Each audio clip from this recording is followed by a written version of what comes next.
There was a time where I'd lost, the time I lost my partner, my flat, and also my job. And I was 25 stone in weight, and I decided that I was too much of a burden at that moment in time, that I just wanted to end my life. I turned to see a picture of my nephews, my young nephews, and I was like,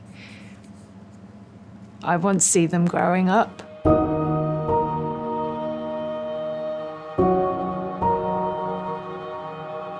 The perception as well of Parkinson's on the whole is old men.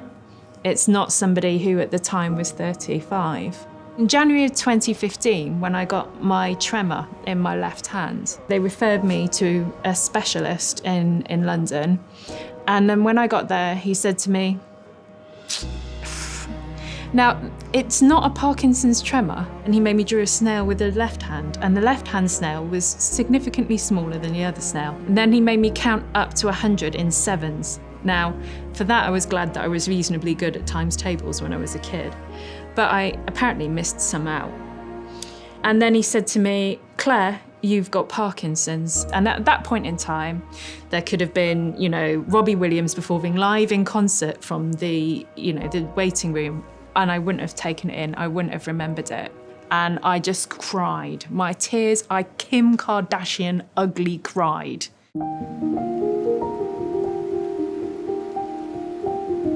Having to learn golf with Parkinson's is really interesting.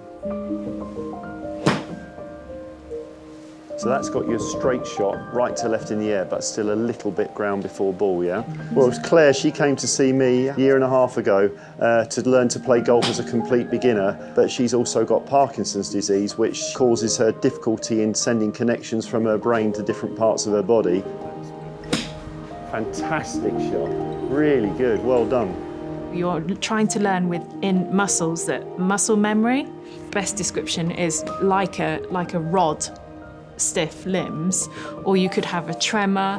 You can see that when you do a practice swing, she's actually told me that she can feel symptoms improving because she's using her brain and her neural pathways more and more than ever to develop her golfing technique, which is flooding through her body in all sorts of ways, I guess. So it's been an amazing journey. The posture over, and you feel it in the thighs, in the core, all in these areas. When my medication drops off, all of these things become more pronounced, but I can be anywhere on that wonderful sine wave of a journey when I'm trying to learn to hit.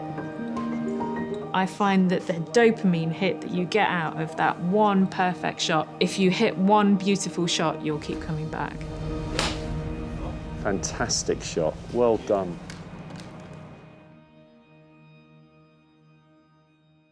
From diagnosis, I am 8 years in, but from my first symptom, I'm a difficult teenager, well in my 13s. Well, they said within 5 I would need care, and it's been a hell of a fight.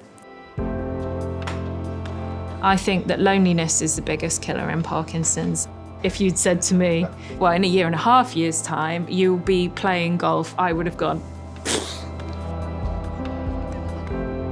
But then I come here and walk through the door and someone says, good morning, how are you doing, Claire? And it brightens my day.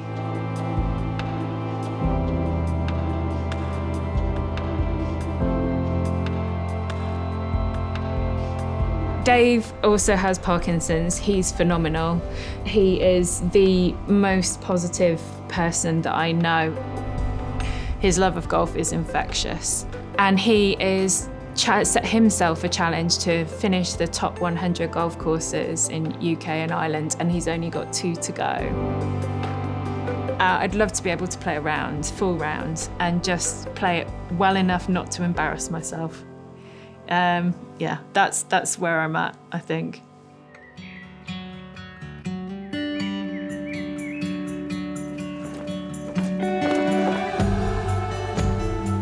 My mental health probably on a daily basis is soothed by just coming to the club, and even if it's just hitting a couple of balls, if that's all I can do, it makes me happy.